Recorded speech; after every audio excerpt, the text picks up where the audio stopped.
గేట్లు మూసేసి పెట్టిరు, లోపడుకోకుండా గేట్లు మూసేసిరు. ఇక దాసోశ్రవను వీళ్ళందరూ కలిసి బీఆర్ఎస్ నాయకులు కొంతమంది వాళ్ళందరూ కలిసి ఆయనకు నివాళులు అర్పిద్దామని నిన్న సెక్రటరియట్ పక్కన ఉన్నటువంటి అంబేద్కర్ విగ్రహం దగ్గరికి పోయారు. అంబేద్కర్ విగ్రహం దగ్గరికి పోయారు. ఆడికి పోతే ఆడ కనీసము గేట్లు కూడా ఓపెన్ చేయలే. అది నిరసన కాదు, వాళ్ళు పోయింది చేతిలో పూలు పట్టుకొని పోయారు. ఆడ ఒక 2 ఇన్ని పూలేసి నివాళులు అర్పించి దండం పెట్టుకుని వద్దామని. అంటే ఎంత ఎంత దుర్మార్గంగా ఆలోచిస్తూ ఉంది రాష్ట్ర ప్రభుత్వం అనేది మరొకసారి ఆలోచించండి. అంబేద్కర్ మీద రాజకీయం ఏందే? ఆడిపోయినాక దాసోశ్రవణ్ గారు మాట్లాడారు, ఒకసారి బయట వినండి.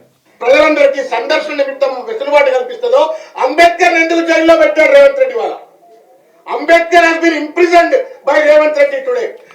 అంతే కదా. ఇప్పుడు రేవంత్ రెడ్డి ఏమంటాడు, మాది ప్రజాపాలన, మాది ప్రజాప్రభుత్వము,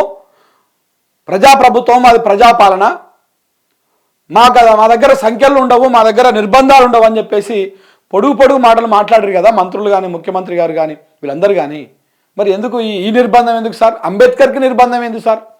ఈ దేశంలో ఏమైనా ఉందా? మీ నాయకుడు, మీ అధినాయకుడు రాహుల్ గాంధీ ఏమో అంబేద్కర్ రాష్ట్ర రాజ్యాంగాన్ని చేతిలో పట్టుకొని మేము దీన్ని కాపాడుతాము, మేము ఇది చేస్తాము అని చెప్పేసి దేశం అంతా పొంగనాలు కొట్టుకుని తిరుగుతూ ఉంటాడు. మీరేమో ఆ రాజ్యాంగాన్ని రాసినటువంటి నిర్మాతని నిర్బంధించి జైల్లో పెట్టి మీరేమో కనీసం ఆయన చూస్తేందుకు కూడా నోచుకోలేకుండా చేస్తూ ఉన్నారు. ఈ కాంగ్రెస్ ఈ ద్వంద్వ వైఖరి ఏంది, ఈ డ్రామా ఏంది, ఈ డబుల్ డ్రామా ఏంది? నీ రాహుల్ గాంధీ చెప్పేది ఒకటి, నువ్వు చేసేది ఒకటి.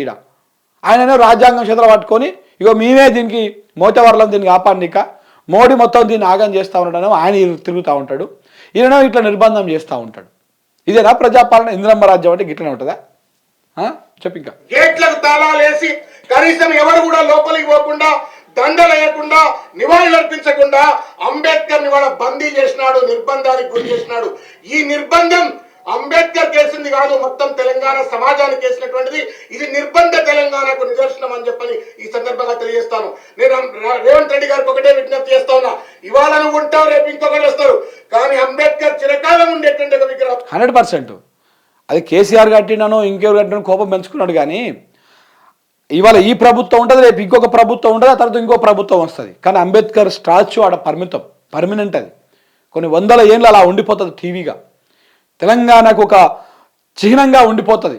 ఓవైపు సెక్రటరేట్, ఒకవైపు అంబేద్కర్ విగ్రహం, మరొక వైపు తెలంగాణ అమరవీరులకు గుర్తుగా అమరజ్యోతి.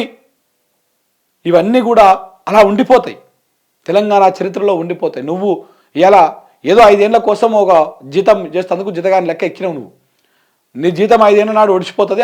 ఇప్పటికే 7.5 ఒడిచిపోయింది. ఇంకొక 3.5 ఏళ్ళు ఉన్నది.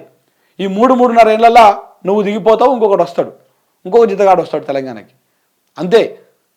నువ్వు నీ పరిమితమైనటువంటి పదవి కోసం, నీ పరిమితమైనటువంటి ఈ టైం కోసం నువ్వు మొత్తాన్నే అంబేద్కర్ని అవమానపరిచేంత మోతవారి మొగోని అయిపోయినావు అన్నమాట రేవంత్ రెడ్డి.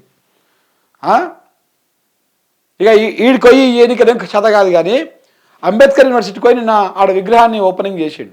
సంతోషం, అది ఓపెనింగ్ చేయడాన్ని ఏం తప్పు పడతలేను. కానీ ఈడ ఉన్న విగ్రహం ఎందుకు కనపడతలేదు? ఎంత నీచమా, గింత కురుచబుద్ధి ఉంటుందా? ముఖ్యమంత్రి అన్నప్పుడు తెలంగాణ ప్రజలందరికీ ముఖ్యమంత్రి నువ్వు, గాళ్ళకు వీళ్ళకు కాదు కదా. అంబేద్కర్ యూనివర్సిటీ వరకు ఏమో ముఖ్యమంత్రి నువ్వు, ఈ అంబేద్కర్ విగ్రహానికి వచ్చేసరికినే ముఖ్యమంత్రి కావా? ఆడ ముఖ్యమంత్రి అయినప్పుడు ఈడ కూడా ముఖ్యమంత్రివే కావాలి కదా. ప్రజలందరికీ ముఖ్యమంత్రివి నువ్వు ఓన్లీ కాంగ్రెస్ వాళ్ళకు కొంతమందికి కొన్ని ఏరియాలకే ముఖ్యమంత్రివి కాదు. ఆ సోయా ఇంగితం తెచ్చుకో ఇప్పటికైనా. ఇంకా ఏమైనా మారుతుందేమో, జర బూతులు ఏమో తగ్గిస్తాడేమో అనుకున్నాం. కానీ మళ్ళీ అదే కథ ఉన్నది, సేమ్ అదే కథ ఉన్నది. కుక్కతోక వంకర అంటాం కదా, నీది వంకర కాదు, 16 వంకరలు ఉన్నది నీ తోక. మరి అది ఎప్పుడు చక్కగా అవుతుందో, నువ్వు ఎప్పుడు ముఖ్యమంత్రి లెక్క బిహేవ్ చేస్తావో ఏందో తెలంగాణ ప్రజలకు అర్థం అవుతలేదు. ఇప్పటికీ కూడా అర్థం అవుతలేదు ఇంకా కూడా.